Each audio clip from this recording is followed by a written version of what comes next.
Folks, hello and welcome to Tavern Chat.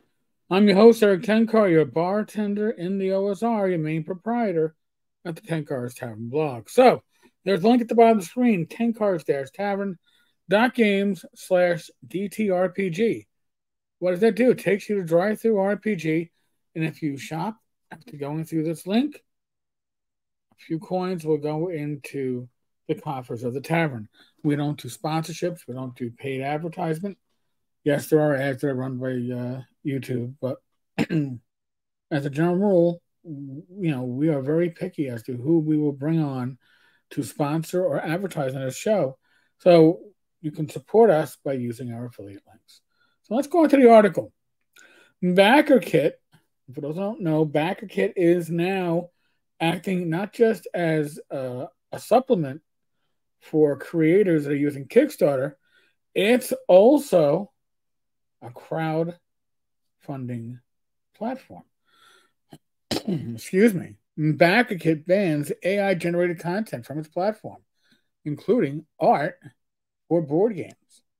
Wow, let's zoom in on this one. The startup crowdfunding platform now stands in clear opposition to Kickstarter. This article is from October 2nd. I'll include a link in the show notes. Okay. Let's get. Did we zoom in too much? We zoomed in too much. It's not going to look. We zoomed in halfway. All right. BackerKit will not allow AI generated content on its platform, which includes many high profile board games and tabletop RPG projects. The announcement, made formal in a blog post on Monday, stands in stark contrast to its biggest rival, crowdfunding giant Kickstarter, which has, surprisingly, no such restrictions.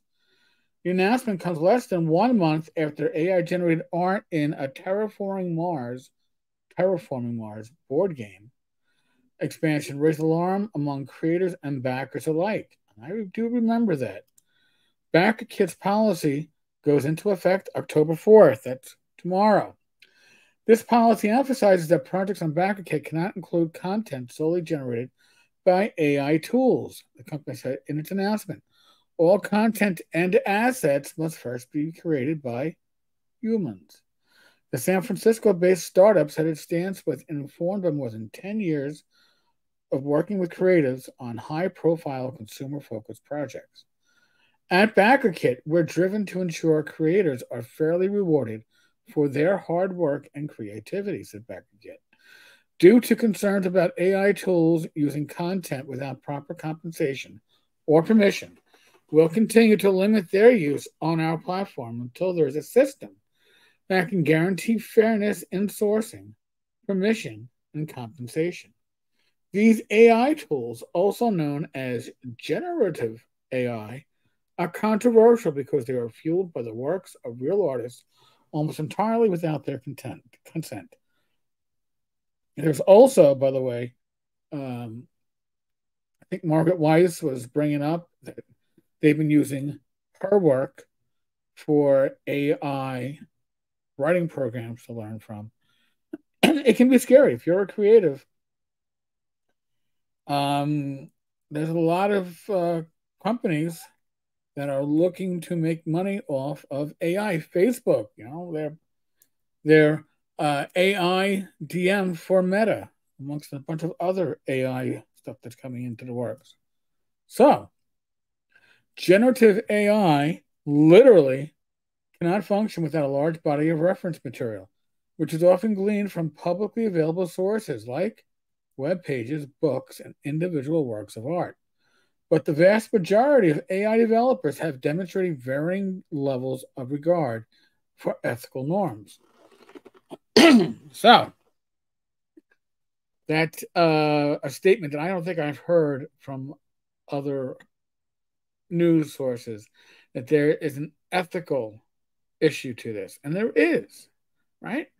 Some hold novel stances with regard to copyright law, while others simply use underpaid artists and students to perform as mechanical Turks. Don't know what that means. Not even going to try. Sure ain't good. Fricks Games, the creator of Terraforming Mars, said using AI would save its family-owned company money and boost its profits compared to having human artists do the work. The issue of generative AI has made headlines recently, with the Writers Guild of America working on behalf of Hollywood writers to remove AI from studio workflows. Actors in SAG-AFTRA, still on the picket line, are concerned with similar issues, while video game voice actors share those concerns. Meanwhile, U.S. legislators are also considering the issue, with a series of private and public hearings underway. In August, Kickstarter added a mandatory AI disclosure to all of its campaign pages. But the Brooklyn-based company tells Polygon that the use of AI in no way prevents a campaign from going live on its platform. So it's not don't ask, don't tell. It's if you're using it, you got to tell. And there may be some backlash from some consumers who are going to say, I'm not supporting AI art. I'm not supporting AI writing. But many just don't care. Okay, that won't be the case at BackerKit, which vows to prevent the launch of or otherwise take down AI-powered projects that it discovers on its platform. Content on BackerKit that's solely AI-generated or lacks a minimum requirement of human input. Now, what that means, I don't know. When it's such poorly defined, it usually means we'll define this when we see this.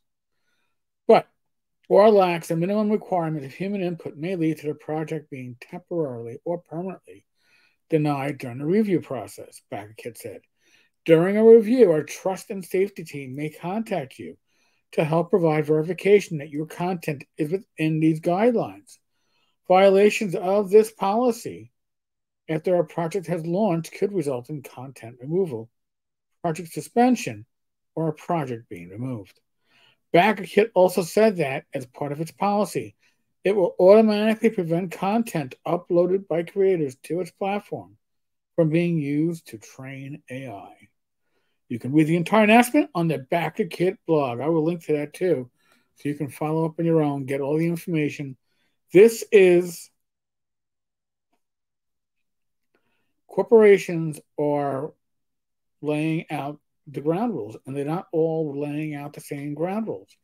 And it's going to effectively be, to some extent, a Wild West. And now what's going to happen?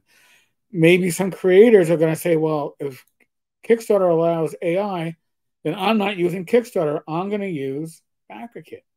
Maybe BackerKit is setting themselves to be the alternative by doing this, by saying we won't accept any AI without major human input.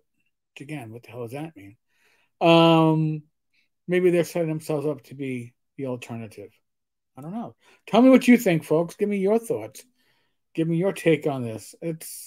I know there are people out there, there are communities on Facebook that, well, we don't discuss AI. It feels like we don't discuss politics and social issues. I don't think AI has reached that issue. People are passionate, but I believe it should be discussed because it's still in its infancy, and we need to see where it's going to go. I mean, you need to have some idea, and burying your head in the sand is not going to do it. So, like, comment, and if you haven't, please subscribe. Other than that, be safe, be well, God bless, roll the dice, roll them well. I'll be back again tomorrow. We have a live stream. May or may not have special guests. I never know with the special guests sometimes. The more special they are, the less I know. All right, folks. God bless. Good night. I'll catch you later.